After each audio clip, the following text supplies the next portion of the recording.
As we are blessed with this month of the Quran, the month of fasting, the month of rahmah and mercy and so on, remember, we shouldn't allow our good deeds to be taken away, and we shouldn't allow our fasting and good deeds to be wasted by using the tongue in a wrong way. Many people, when it comes to 2 o'clock in the afternoon, they are accustomed to having lunch. Now there's no lunch. What happens? The tempers begin to flare. They become short fuse. They become short wire, as they say in our language, right?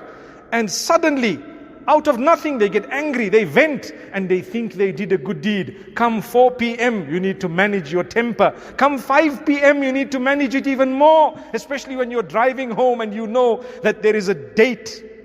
I'm talking of the date as in that to eat, subhanallah. There is a date, subhanallah, that you need to put in your mouth at a certain time, and you know the traffic, you're caught with it. So now you start getting angry on the road. No, you are fasting. The Prophet ﷺ says, even if someone swears you, say, I am fasting. It's okay, I'm different, I'm fasting.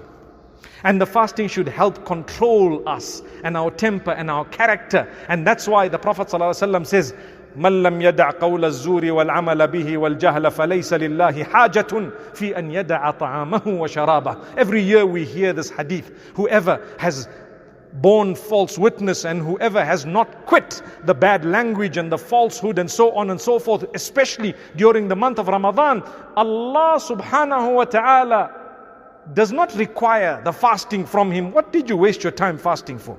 It's like you see someone swearing, cheating, lying, deceiving in Ramadan. The question being asked here is, why did you just waste your time fasting?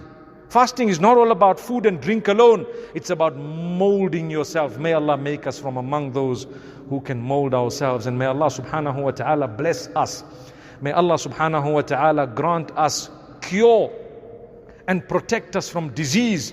All those who have passed on, may Allah grant them Jannatul Firdaus.